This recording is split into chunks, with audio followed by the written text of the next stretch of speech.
Charles Daniels from Washboro. I just want to thank everybody for coming out and seeing us today. I hope everybody's having a good time at the PWMCA Expo. What's up, Robert? This is my wife. Hi, everyone. My name is Diana Daniels. Thank you all for being here. And if you guys think you can come a little closer to us, don't worry, we'll invite you. Come a little closer. Thank you, guys. Nobody had that, right? Yeah. Nobody sitting there. Yeah, a little closer. How are you guys? Here's good. Bring up here. I'm going to introduce you to our wonderful kids. And you can send their name. That's good, Robert. Their name and their age. There you go. Hello everyone, my name is Emmanuel Daniels and I'm 12 years old. Hi, my name is Jocelyn Daniels and I'm 10 years old. And they're the future of Washboro. You guys can have a seat. Thank you.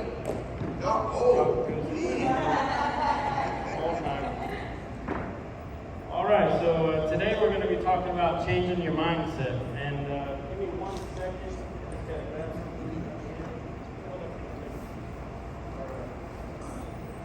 All right, we tried to prepare for this. We haven't spoken. This is her first time speaking, guys. No excuses. No excuses. She's doing real good. Thank you. I appreciate that. And I've spoke twice, but never with someone. All right. Let's see where we are here. Okay, so we're talking about changing your mindset. And today I'm going to just go over a brief background of myself. I grew up without a father. My whole life, I didn't have a father figure. My mom raised me. My father left when I was 2 years old. It was very difficult not having, a role model to show me what to do, and it just kind of guided me in the right direction of life and experiences, and just learning how to be a man. I basically had to figure that out myself. It was very difficult. Another thing that I had to deal with growing up as well is I have a brother. I only have one brother, and he's 7 years older than me. So when I was born, he was already there, and he's the only brother I have, and he was born deaf, so he can't hear. And my first language that I learned how to speak was sign language. I didn't really speak much as a child. I kind of closed up, and when people would get around me and try to communicate, I didn't really talk. I just kind of sat back and kind of curled up. I didn't really like to communicate much. I used to watch the body language of people and how they express themselves more than how they actually would, speak to me. What they were saying, I actually looked more at what they were expressing more than what they were actually saying verbally. And growing up as a child, it was very difficult for me to, just experiences in life. They were pretty difficult, and it was hard. So. One of the other difficulties I had in life was when I was little, my mom moved around a lot. And I ended up going to 5 different elementary schools. I felt like I was displaced. I kept moving and moving and moving. And kindergarten, I went to one school. 1st grade, I went to another school. 2nd grade, I went to another school. 3rd grade, another. Every year I went to a different school in elementary school. So I was always feeling like I didn't fit in. And I felt like every time I got friends, they were always leaving or I had to leave. And so I always had to make new friends. I always had to start over. I always had to basically, there was a lot of struggles and a lot of battles and a lot of turmoil when I was little. Not having a father, having a deaf brother, and just kind of going through all life's difficulties as a child, which, as a kid, I didn't realize, what was wrong and why things were the way they were. It was very difficult, and it's very emotional. I've never shared this experience before, and this is my first time, so just bear with me. Thank you, Kevin. So after going to school, the teachers, they thought something was wrong with me because I didn't speak. I was always kind of enclosed. I didn't want to, communicate. Basically I just wanted to play. I didn't really want to focus on school. I didn't like sitting down reading books. I didn't like the whole conformed like school system of like doing rules, and like I was always kind of like just a wild kid. I just wanted to get out and play, do things, and you know, school just wasn't my thing. When I was in 3rd grade, I basically got called up to the office, and they told me that, you know, they wanted to put me in ESE classes, which is for special education for kids who had learning disabilities. And, you know, so in 3rd grade I did that, and I was in ESE classes all the way up to 5th grade until one day one of my teachers said, you know, well, you're not supposed to be in here. You're a lot brighter than what they're telling you. You know, like, you shouldn't be in here. So then they ended up putting me in advanced classes after that. You know, and so then I went from being on the bottom to putting me all the way to the top, which was like slinging me out there, like out in the water without knowing how to swim or something, you know. And that was a little bit hard for me at first, and then finally, like, we went to the office and said, look, man, we went from down here, we can't go up here. Can you just put me in the middle somewhere with the regular students? And so then they put me in the regular classes, and but school was never for me. Middle school, I didn't do too well. I barely made it through middle school. They kind of pushed me through just because they liked me. The teachers and the faculty, they always tried to give me like a little bit of help to get through the class so that I could graduate each grade level. And you know, going up into the high school years, I was still goofing off. When I got up to 9th grade, 10th grade, 11th grade, I was just skipping classes, doing the wrong things, hanging out with the wrong people, and just not really being a good, you know, person at the time. You know, growing up without the father role model, and just kind of doing things was a real struggle for me. And you know, I ended up, you know, messing around and chasing girls and stuff, and I ended up having my first child when I was 17 years old. And that was a big turning point in my life where, you know, I started realizing I need to grow up, you know. And while I was having a child, you know, my ex, when she was pregnant and, you know, about to have the baby, I ended up getting kicked out of the 11th grade. And the office had called me up and said, hey, you need to come up here. We need to speak with you about school and, you know, what direction you want to go in life, because it doesn't look like school's really for you. You know, it's looking like, you know, this isn't, you know, the route you need to go. You need to maybe go get a job or go do something else, you know. And I was kicked out of school with 4.5 credits in 11th grade, so I basically was a 9th grader in 11th grade and just wasn't, you know, really doing too well. And so statistically speaking, I was considered a failure. You know, people looked at me as a failure. They said I'd never amount to anything. Even my own family didn't believe in me. But your lady did. Oh yeah. Yeah. I'm back, baby. Yeah. And so about a year after I had my child, my ex, she had her issues and whatever, and I wanted to be an adult, and so I ended up getting full custody of my son, and I raised my son. He's 27, he'll be 27 in 2 weeks from now. But when he was born, you know, we were kind of together, and we had a lot of, you know, we were just too young, basically, trying to raise a child. We didn't know what the hell we were doing. We were teenagers, and it was a really tough time. But I ended up getting full custody, and I raised my son, and my wife came in the picture when he was 6 years old, and she helped raise him as well. He ended up going to Clemson College, and he's doing really well for himself right now. We actually have 2 grandchildren. We actually have 2 grandchildren right now that are just over, well, one's just turned a year, and the other one was just born 4 months ago. Yeah, and so that happened, and we're blessed. So after I dropped out, I started working a few years, and I started, you know, just getting on the grind of trying to, you know, live in real life, which I didn't have really any experience. Nobody showed me what to do. You know, it was like I was a lost child, basically. And but eventually, I got tired of working for people, and I went back to school, and I got my GED. And that was after being a high school dropout. And then after I got my GED, I went to college. I got a college degree. Then I went to technical school and I got a technical degree. And I did all that, and you know, I didn't let, I don't have a clicker, guys, sorry about that. Alright. I didn't let my past define me. Don't let your past define you. Diana? All right. So I'm going to go ahead and give you a little bit of story here, my story. Well, some of you know I'm actually from Bogotá, Colombia, South America. And I grew up in a third world country. And I'm going to tell you, it was back in the 80s where things were a lot different than what they are right now.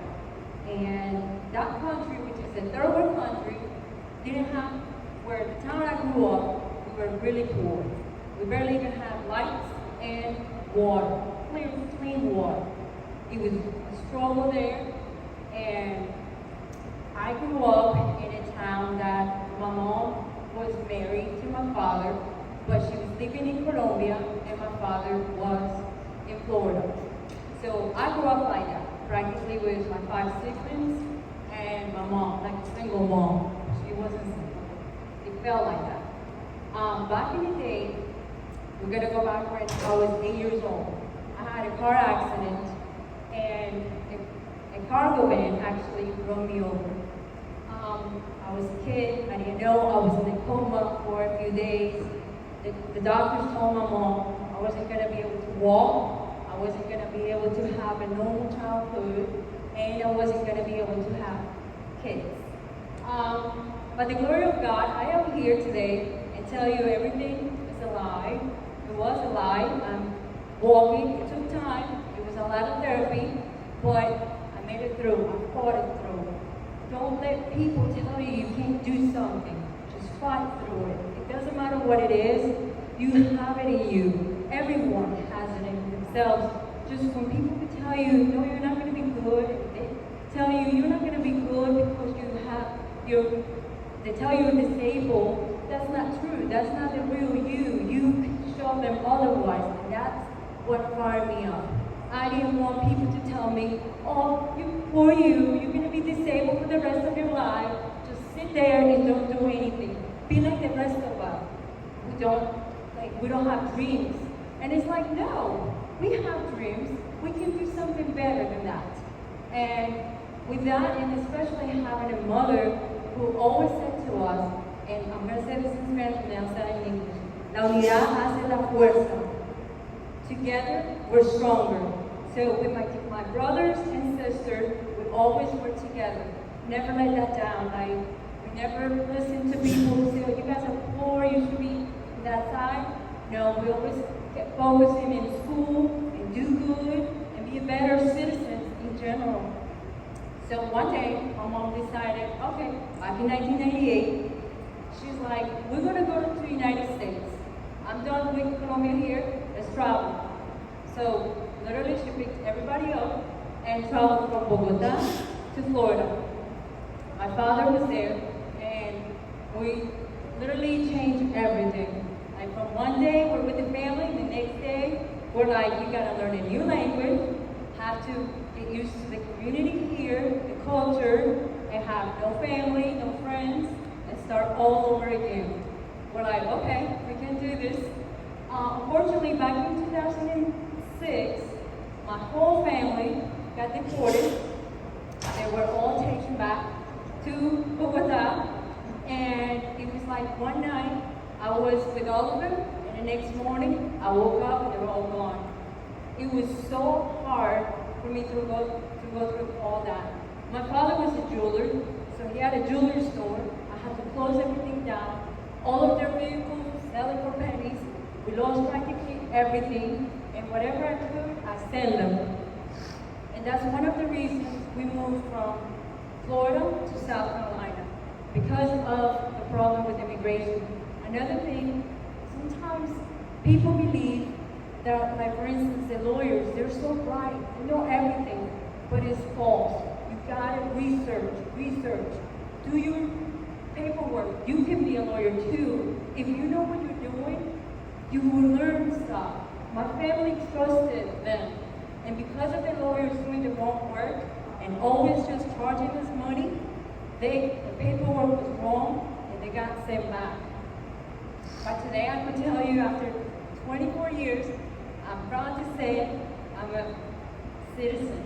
I'm an American citizen, and I'm here today. It was the best year back here. I was thrilled. It was a battle, but I didn't let them win. And I'm representing today my family, who they're always with me in my heart, and that's why, and my kids, my husband, of course, and I didn't let them down. I'm here. We're working hard. It's an everyday battle, but don't let that define you. The struggles that come, but they will make you stronger. And there's a good song I always love that says, what doesn't kill you make you stronger. So you go up and keep on moving. All right. Yeah, every setback is a setup for a comeback. You know, you struggle through life, you know, you have setbacks, you know, just know that it's a setup for a comeback. Don't give up, keep pushing, you're going to get through whatever you're going through in life. Now we're going to go through the content of changing your mindset of our show, or what we're talking about today. We're going to talk about our humble beginnings, our family business, working as a husband and wife team, working from the office to the field, working as an international family business, and working for the same goal. So, right here you can look, this is one of our old vans. You know, I actually have older vehicles and stuff, because I started in 1998 when I started detailing, but I didn't used to take pictures back then. I honestly didn't start taking pictures probably until about 2007, 2008, because I just didn't, I guess because of my younger years, I didn't really like pictures at all. I didn't like being in pictures. I don't know. But this is one of our oldest pictures that we have of one of our older vehicles back when we used to do auto detailing. Started in 1998 as an auto detailer, and basically you can see on here, we used to only do cash only. We had no logo on the vehicle. You could just see letters. It says hand wash, leather care, waxing and buffing, shampoo, upholstery. We had our phone number. We had no website. We didn't used to do estimates. We used to basically just do verbal agreements. We'd look at a car and say, we'll do it for $100 or we'll do it for $200. And what was bad about that is me and my wife used to work really hard, and we used to make like $30 an hour between the both of us. When we were lucky, we would make like $50 an hour. We were happy. We didn't really know, ignorance is bliss, I guess you could say.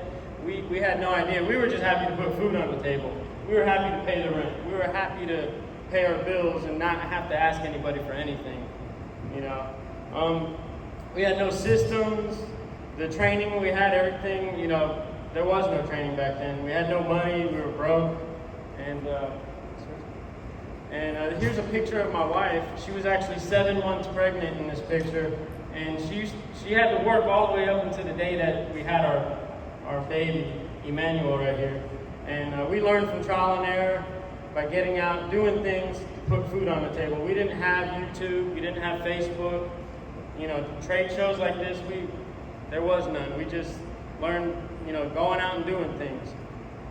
I love to be working with him all the time. And what I loved the most was the reaction with people. They always would see me and judge me and say, you're going to do this work? I'm like, yeah, let me show you. I'm going to earn my living. I work. I like to get in the field. I like to show you something. I can do this. It doesn't matter if it's like, let me pour you. No.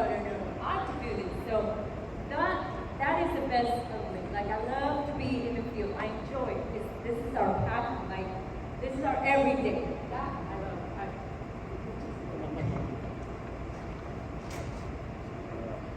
Sorry, guys.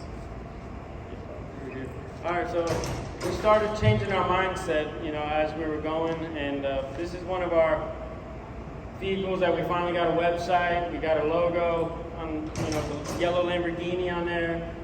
We started putting pressure washing on there instead of auto detailing because we were slowly transitioning, and we were starting to slowly get a little bit of traction, starting to learn a little bit, more about marketing and, just trying to do things the right way. All those letters on that vehicle I put on myself. My technical degree was in auto collision repair and refinishing. And so I learned how to do body work and stuff. And so putting all those letters on, we did all that stuff ourselves. Everything to save $1. Back then we had more time than money. Now we have more money than time. It's completely different. We don't have any time anymore. But I'm on the wrong page here. But you go to the next one. Here's after 15 years of detailing, we not only changed our mindset, but we actually changed the name of the company that we were working with. And we did it to attract more customers towards pressure washing. So back in 1998, I started with my buddy out of high school. Our first business was Matt's Detailing out of Fort Lauderdale, Florida. Later on, I started in 2002, I started Daniel's Detailing. And then in 2005, while I was in the auto collision class, I wanted to have something more towards doing paint and body work. So I made Mobile Protect Services, the name of our company, which we had that all the way up until 2013, where I was getting tired of doing auto detailing. So we changed to Wash Pro, something that was more attractive to gain more customers in the pressure washing field. Here's a picture of our box truck. In 2014, we actually went to our first event that was similar to this one. It was in Myrtle Beach, South Carolina. The Power Wash store was the ones holding that show for the UAMCC back then. And it gave us a different outlook on our business. Just listening to people talk, it gave us inspiration. It gave us, a different mindset of how business should be, and it gave us direction. We didn't really know how to do business, and everything that we did was just from trial and error. And when we went to that show, we finally got to get around people that were doing what we wanted to do. And so we started listening and paying attention. We just kept reading and learning. I still wasn't on Facebook at that time. After I went to that show, somebody said, hey, there's a group called Pressure Washing Friends, and I'm like, what's that? And then I got on there, and I started seeing there's this whole other world of social media and people talking about pressure washing, which I was like, whoa, in business and just learning, and it was a different outlook on the way we were doing things. That's my dream truck. That it took us up until 2021 was when we got that truck, and it's a reminder of what we can accomplish and what we can do. And I built all my rigs. Actually, the first rig that I had built was in 2002, and I actually went to the shop while they built my rig, and that was the last time I had somebody build a rig, because I just watched and I seen how they did it, and I said, I'm not paying $75 an hour for somebody else to do what I can do myself. And so I build all my own rigs, everything from all the trucks and trailers we have. Now we have different types of payment, credit check, we have bank accounts for our business, we got a logo, we got estimates, insurance, website, now we have systems for our business, training, we have money now. Also, I don't know, if anybody needs this or not. This day and age is a little bit different than when back in 2014. I had no idea how to do a contract, and we brought some contracts with us, the carbon copies that have the contracts. If anybody wants one, just because they maybe don't know how to make a contract or how to do one or whatever, we have contracts that we brought with us, and we'll give it to anybody that wants one. It has on the back of all the terms and conditions and how we do everything. We created that with blood, sweat, and tears. We did that ourselves. It took us like a week on the computer learning how to do that. And just to give you some insight, back in college when I started, before I got into automotive, computers was the big thing. I started off in computer science, actually, and I did that for a year and a half, so I learned how to do, get in trouble on a computer. My wife actually has a degree in digital design and digital art, so she could do graphics and design, and she actually graduated from the same technical university that I did. So if anybody needs that, you're more than welcome to have a copy. And also, there is something else in here as well. One of the things we also do now is all of our employees, we get badges for them. We use a company called Crim Shield, and Crim Shield is a background check company, and you can do a background check. They give every employee an ID badge. We do drug tests. We do medical exams. We do a full-blown checkup on our employees now, just to make sure they're all, up. We don't want to send just anybody out to a job. We want to make sure that everybody is up to par on the level that we're trying to obtain in our business.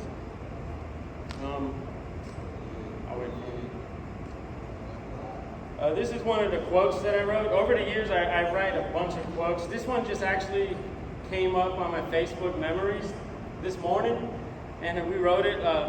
We actually finished this PowerPoint last night. We've been so busy lately that we knew about this class like 6 months ago, and we just literally to the last minute got this PowerPoint done last night. Like, it's been crazy. But we just work. But the quote is, "Remember, nothing great ever comes easily. If you want to have greatness in life, then get up and make it happen. Stop making excuses and start making things happen. We all have the power to succeed. It's the ones who choose to use the gifts we are given in the moments that they are upon us that will achieve greatness." And that was just something I wrote a few years ago, and I seen it, and I just wanted to share that. And switch to the next one. This is a picture we took at our office in Greenville, South Carolina, with our rigs and our kids. And it was a very special picture that we took, that we all got to see like what we've accomplished and how far we've come. And we got 3 trucks there, 2 trailers, and a sales vehicle at our office, which was mind-boggling. Like, just to see that and see how much we accomplished, it's amazing. And as you guys see there, we're the only ones that have the washable sign. We're like, all the other companies next to everybody's us, gonna see us. nobody even put the signs because we were on a back street. So the front street was one building over. Everybody's got signs on that. On the back street, we just wanted to have our sign on there. That was our place. We wanted to represent. And the best of that too is that we did this. Nobody else gave us anything. All that was the hard work of all of us as a team. Everything we earned together. It wasn't just like it just happened overnight. We didn't. We put a lot of work, but the results are there. It's just so nice for us to see that and see the growth. 22 years we worked from home, and then we got to that point. But when we got that office, was actually, we got the keys 2 weeks before the pandemic started. And so when we got the office, we didn't know if we were going to keep the office or not, but we stuck it out. We pushed through, and we kept the office through the pandemic and hit record numbers for our company, and kept growing even through the pandemic. Working as a husband and wife team, this is a picture of my wife doing concrete at a new construction job we were doing. That's one of her favorite things to do, is concrete cleaning. She just really loves that. And Surface cleaners my side, so I'm on it. I can do it. Like, it's not heavy. I feel all day long, and I'm just going and thinking. That's where my thinking happens. I'm thinking. I'm being grateful that we're here and my kiddos. I just have good thoughts when I'm doing it. You can see that before and after right in front of my eyes. See how clean it is. And the best part, again, this industry, we're not gonna be lying to ourselves. It's more like men's world. So to come and say, look at me, and I can do this is the best. Like, that's my reward. Like, that I take it every single day. And when I have to do estimates, I can tell the customers and say, look, I can come and do your drawing. When they look at me and say, look, I'm like, you sign? I'll be here whenever I can, though. The next day or so, and they're like, okay. And then I come and do it, they're like, oh, you for real? You Huge really selling do point. the job. Like, what were you thinking? I was just going to be watching you do the work? I know the work too. Yeah. But that part is amazing. Like, I enjoy my job every single day. I was she's got almost 100% closing ratio if she wants to say that to a customer and say, hey, I do this, and you'll see me out here doing it if you sign the contract right now. And it's funny how many guys are like, okay, they signed it. Let's see what you I got. just feel we're blessed. I'm like, thank you, Lord, for what you're giving us because it gives me the strength to keep moving forward. And believe me, sometimes at first, it was hard for me to even talk to people. Like, because at first they were like, are you sure you guys know what you're doing? I'm like, we're doing this for so long. We're going to training shows so we can learn this job and do it the best we can. How come you're judging me? If you're a lawyer or you're a doctor, I'm not telling you know what you're doing. No, I'm just believing that you're a professional and you know what you're doing. Let me do what I know how to do. And that's how Funny story, and I just thought of this just now, is that her first estimate, she was scared to go out and do this estimate. And, we were too busy on the field, and it got to a point where she had to go do the estimate because I couldn't go do it. And it turned out her first estimate that she closed was a guy that was famous, and I can't remember his name off the top of my head because I just remember this right now. But he was from The Biggest Loser. And that was her first customer that she sold, was a guy that was on The Biggest Loser. And then after that, he wrote us a review on our Facebook, and we were like, we Googled it, and then we were looking, and we Googled his name, and we started realizing, hey, this guy's been on TV before. And that was her first sale, and she was like, I think God, about the clothing watches really tall because I was so scared. Well, at that time, we used to do estimates together all the time. We go together and I'm like, okay, if we get something, I remind you, good. we'd sell it together. We got this together. I'm by myself there, and I'm like, everything is shaking. Like, I'm so nervous. I'm like, wait a minute, this is what I do every day. I'm going to tell them exactly how I start and how I finish. And if they take it good, if they don't, I learn more things next. And that's how I did it at that specific time, at that moment. And then from there on, I felt like I'm teaching something. Like, we have to sometimes let the customers know what we're doing because they don't know what it is, pressure washer. They think just a pressure washer is going to do the job, but that's not how it goes. You got to teach them. And they say, this is how you do it. Yes. And that's how we do it. all right, working from the office to the field. You always got to be ready as a team to go out from one task to another in a moment's notice to help each other. Since 1 minute you may be working in the office and the next giving an estimate or doing an emergency cleanup. You just never know.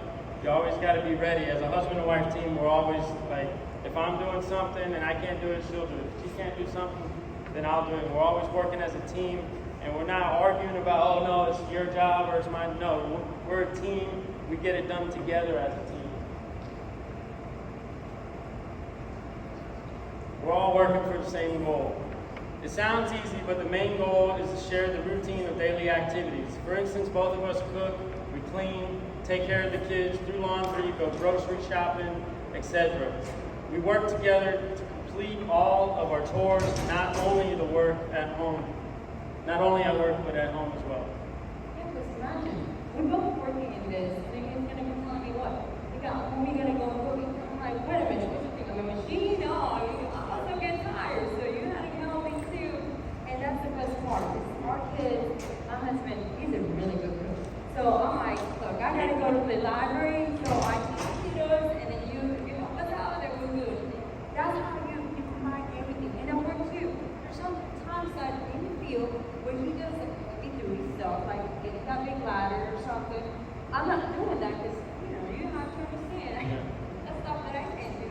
But if I can't help him in something, I'm there to help him. And the same thing at home. If he can't help me in something, he's helping me. And that's how you combine working at home and working in the field. And always think one thing. When you're in the field, it's a working space. Doesn't matter how mad you will get you. But you're just like, wait, until we get home, we talk about this.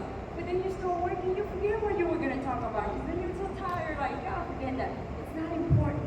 Sometimes when you reflect, and especially in front of the customer, is who you are. You can't be bickering or fighting. Because when you start doing that in front of the people, they're like, maybe you guys are not the ones for us. You don't know what you're doing. Never argue in front of a customer. Never. Doesn't matter how right you are, but you just wait till you get home and same thing. And sometimes at home, you don't even want to argue. It's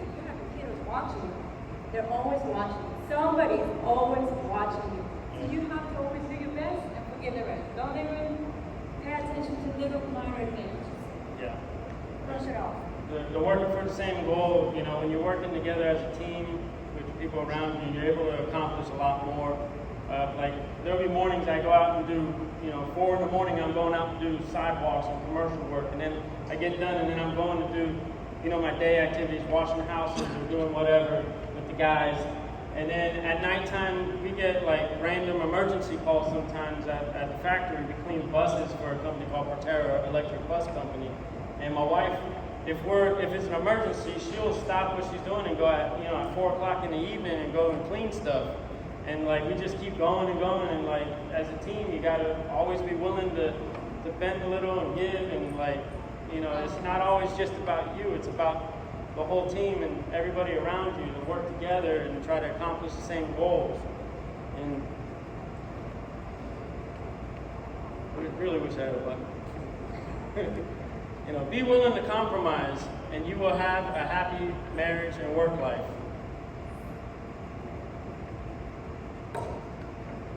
Okay, this is a picture we took in Bogota, Colombia. I've been there 5 times now. I love it in South America. This is me, my wife, our office manager, Joseph, and our office assistant, Mary. We're all family. That's my wife's brother and sister. And they run our office, all the communications, our phones. They do the estimates.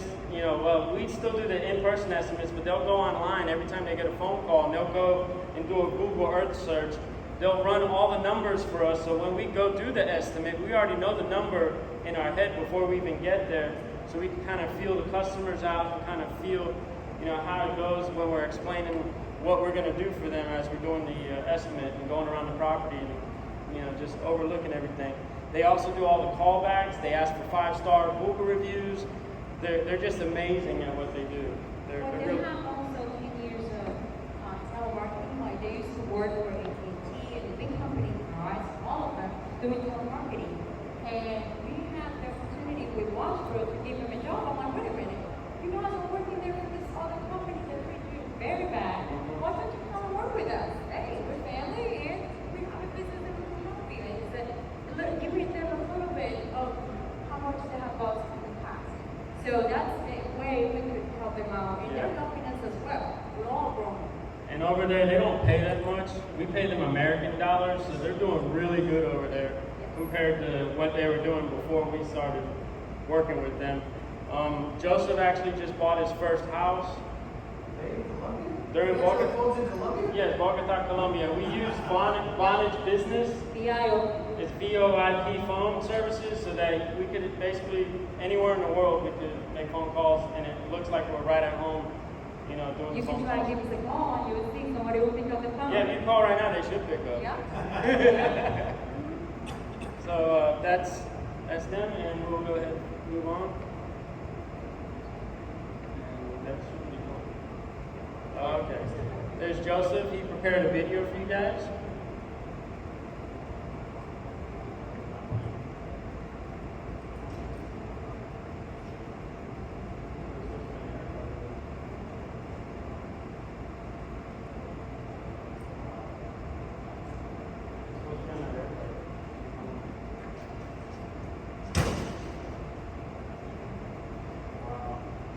Really apologize.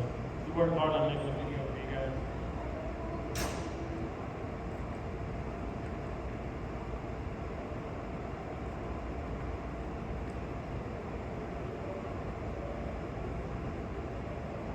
So we're gonna have to. Alright, we'll just have to download that to Facebook, and if you want to check out our business page later, you can check it out. You worked so hard. You worked so hard on He that. worked so hard on that video.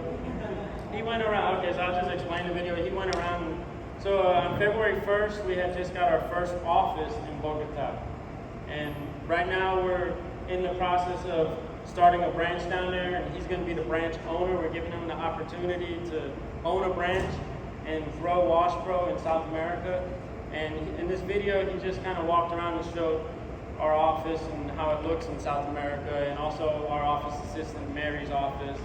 And they did a video as well. We'll download that later. Yeah, so it's going to be Washbro Colombia. And they're so excited. I feel so bad. They were showing the office, you guys, whenever we're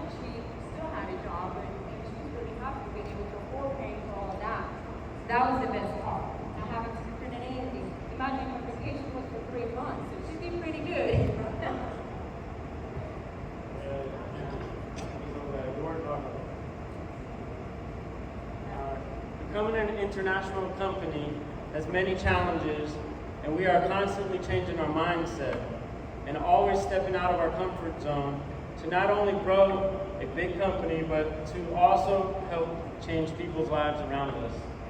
So we feel really blessed to be able to bless other people and give them jobs and provide food for their families and a roof over their head and help them grow as individuals as well.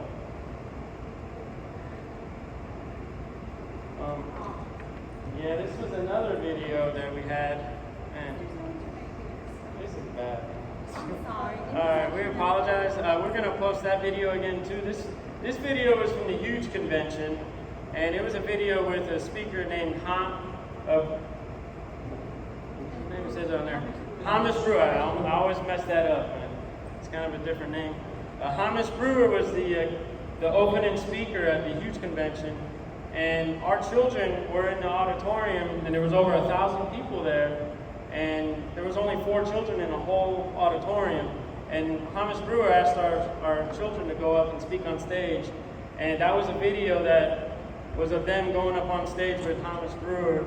And when they did that and being at the Huge Convention, that was the inspiration that gave us the push to go ahead to come and do this class today. And after we did that, we talked to Jamie Schmidt. He's a good friend of mine, and he told us, yeah, you guys can speak, and that's what really gave us the push to do this class that we're doing today. To get out of your comfort zone. Get out of your comfort zone. And this is right now. Yeah, believe me, it's nerve-wracking.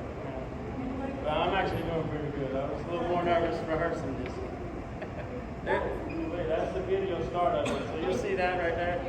And this is a picture of us when we were at the Huge Convention that we took together as a family.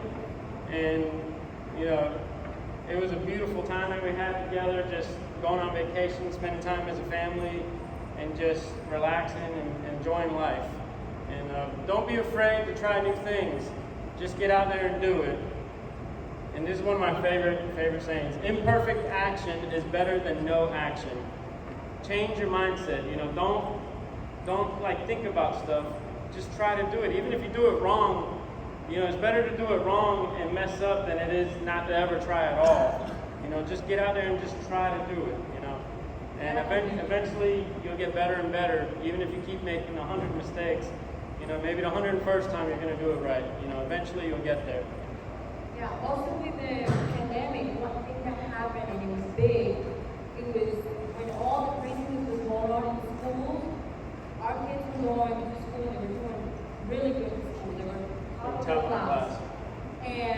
But with the craziness going on, I don't want them to be treated differently. I want them to just learn the different way, like the old-fashioned way how we did learn. And so I took our kiddos, now they're homeschooling, and they're learning more in the field with us. They're not just at home, they're everywhere that I go. They even compliment me to estimates. And they're actually pretty good too. Yeah, they do paperwork, they do in our CRM that we have, they upload customer data, and they do a lot of stuff for the business. They help, in the office, cleaning. My daughter, she loves detailing our vehicles and keeping our cars clean, so when we go out, we look good. Yeah, plus they're learning Spanish too, which is a very good thing. Yeah. And in the school, they weren't just going to be able to learn forms. And my sister and my brother, they're able to teach them every single day, and they'll be hearing it. So the more they hear language, they learn it. And of course, traveling to Colombia as well, so they're catching up on all that. All right, thank you for your time. This is our contact information. If anybody ever wants to contact us and talk about anything, or if you got any questions or anything, you're more than welcome to.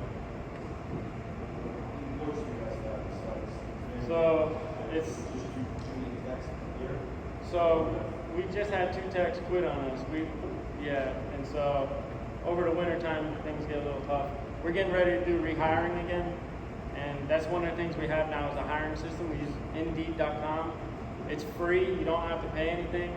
And last time we put out, it was 4.5 months ago when we hired the 2 guys that we had over the winter time. We had over 100 applicants within one day by going on Indeed for free. And our office manager sifts through all that, and he checks, he does a preliminary checkup, like through their resumes and everything, and goes through it, and then, he'll do the call, and he'll set up a time for a meeting, and then we'll do the interview, and we go from that step, Now, I want to tell you, having employees is not an easy thing. We have gone through 8 people within a year and a half.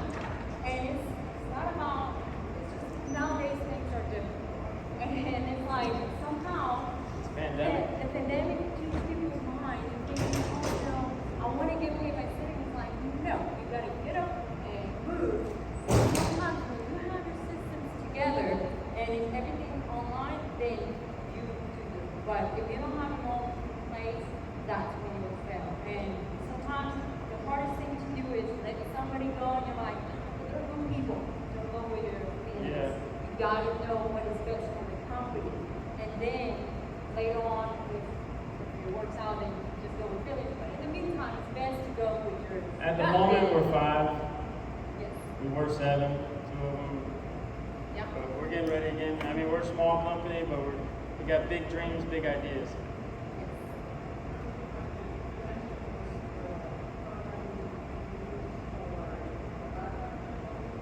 Crim Shield. Yeah, you can come out and check the bags when we're done.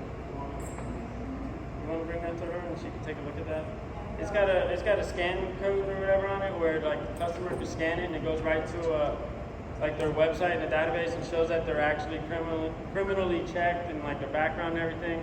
So the customer, if they want to actually look into that to make sure that they're, that they actually do have a background check. Because there's actually a lot of companies around us that claim they do that, and they actually hire people out of jail and people like with bad record. One of our competitors actually had somebody with an ankle bracelet with long pants, trying to hide it and going out. But yeah, he goes out and says, "Oh yeah, we do background checks and stuff." Yeah, and they send it to you. I think it's like $80 or $90 or something. It's $90. It's like $90. Yeah. That's for the blackout check or. Yes. Yeah. And it was sent to Do you guys pay a monthly fee or? For what? Crim Shield? Yeah. Well, it's once a year, so they'll do a once a year background, and so like basically you pay the $90 for once, and then you can do it every year. Because $90 they see the monthly. Yeah. No, There's there's no monthly fees. Yeah, no monthly fees. Yeah. It's once a year and you just renew it. Like they just send you an email and you just say, yes, this person keeps working with us, we just send you a new one. This one will tell you when it's hot. And it's set up in a way that it's really easy. Like you could actually send, like you could go, like we can go on Crim Shield and set up like where Crim Shield will automatically send an email to the employee, so they have to go in and fill out all the information. So legally, you don't get in trouble for asking any questions you're not supposed to ask. So it's $90 per new employee? Yeah. Yes, sir.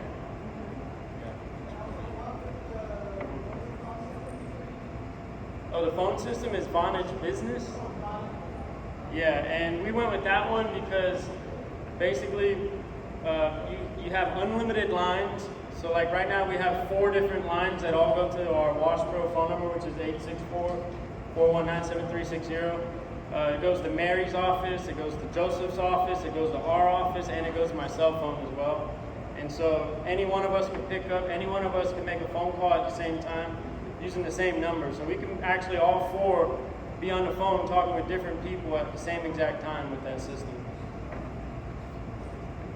Any more questions?